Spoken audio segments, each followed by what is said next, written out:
Hey guys, it's the Starlight Strategist bringing you a deck profile. This is Fire, Nature, Water, Light, Aggro.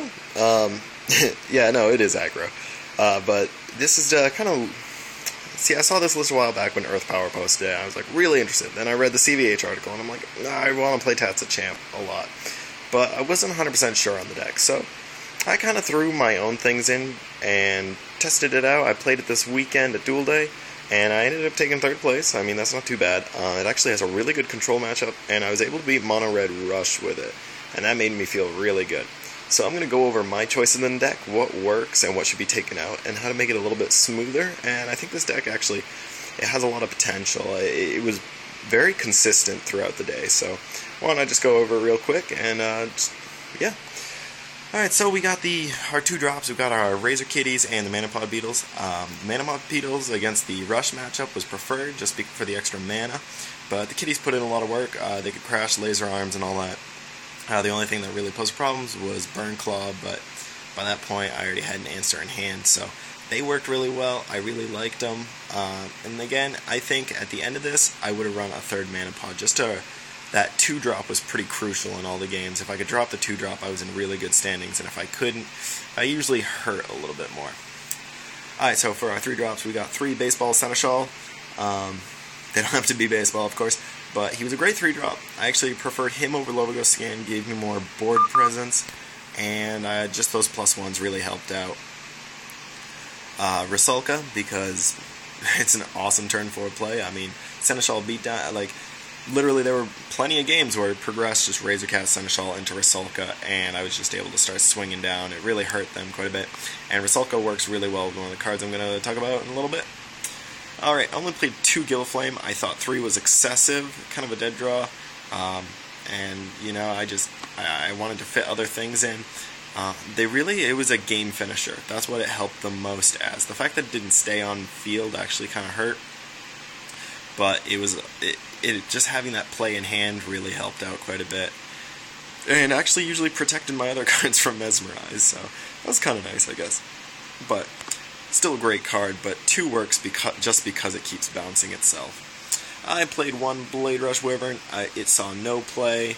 I really didn't need to kill any blockers, to be honest, and the 5 cost just wasn't doing it for me. So this actually might be coming out, but being a 1-of tech, it could stay in because it does have its uses. Strider is still a thing. Gloom Hollow still hurts, but I don't know. It's a take it or leave it kind of card right now. Alright, this is one of the bigger differences. I'm running Crayon Cannon, Crayon Cannon, Crayola, Carp, whatever you want to call them. Steam Take Crayon. Just that fast attack helps so much. What's really nice is after you do the Tats the Champ play, you can go up to 8 mana, so you can play this down in a Seneschal, and then, or when you're at 9 mana, just 5, you can drop 2 Razor Kitties, the Manapod Beetles, all those things become fast attackers. Gives them a lot more, just that late game aggression when you've already built up a hand, you're trying to play your bigger players, and you're building up all these chumps. When you drop the Steam Tank, you can just flood the field and just overrun them. So, this was a great card. It was an awesome turn 5.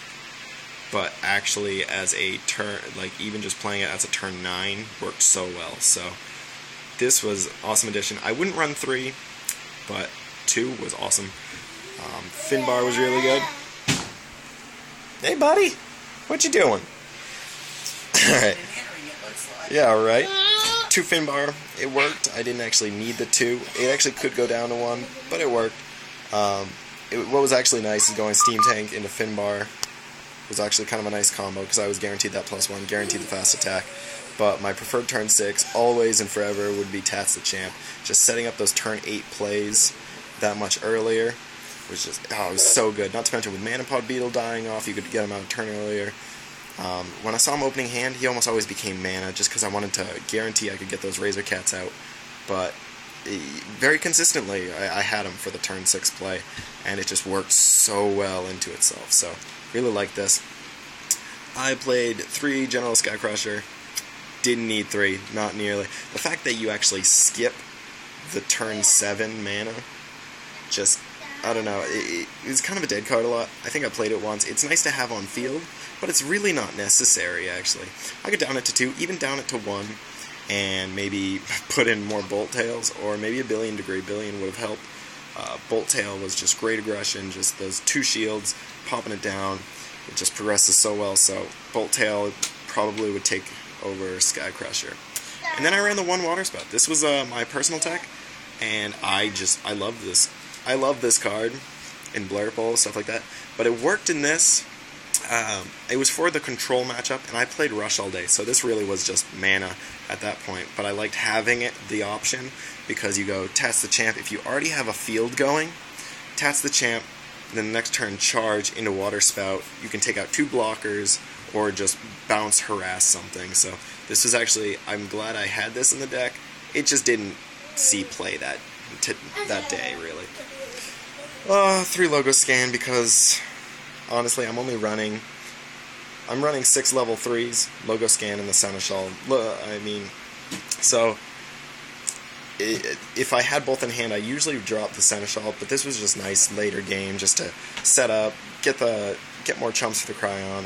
What's really nice is turn 5, I could drop this down, and if I saw a Mana Pod or Razor Cat off of that, I could play that as well. So that was really cool. Veil Vortex worked. I didn't run Judgment. I am running 3 light cards, but I didn't run Judgment because it just really wasn't necessary. The mono helped a lot more, just having that mono water. You don't want to miss, like, turn 1 you want to put down your multi-civ, and then all those other turns, what are you doing? All those other turns, placing multi-civs just hurts the progression a lot, so this worked, and normally I would Rusalka anyways, but having this as a Shield Blast was nice. I did play, ooh, this is wrong, I'm going to move these over. I did play 1 Return to Soil. This was just my answer to Rush, and it worked, because they'd Laser Arm, Crack 2. There's only 1 Return to Soil, but actually, believe it or not, I saw it in Shields fairly consistently.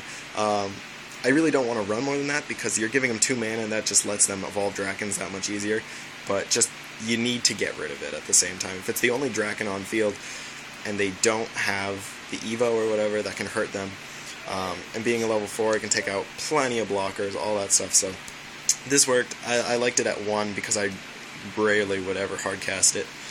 Reap and Sow was just an excellent turn 4, so even if I had Gilflame, or unless I had the setup for the Rusalka play, Reap and Sow was just excellent, just to get me to Tats the Champ that much faster. I want to get to this as fast as possible, so I can be dropping Bolt Tails, Skycrushers, all that, and again, Skycrusher, Bolt Tail over Skycrusher, so this will probably do that.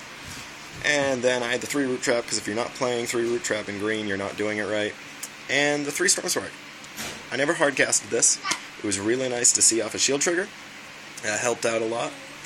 I didn't play the control, and that's what this was really in for.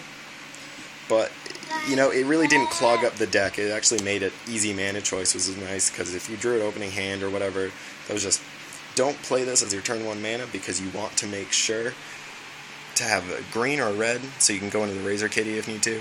If you have Mana Pod, you can drop this turn 1, no problem. But I don't know, it didn't slow down the deck. This deck's 42 cards. 42 was actually a nice number, and it didn't slow it down. It worked.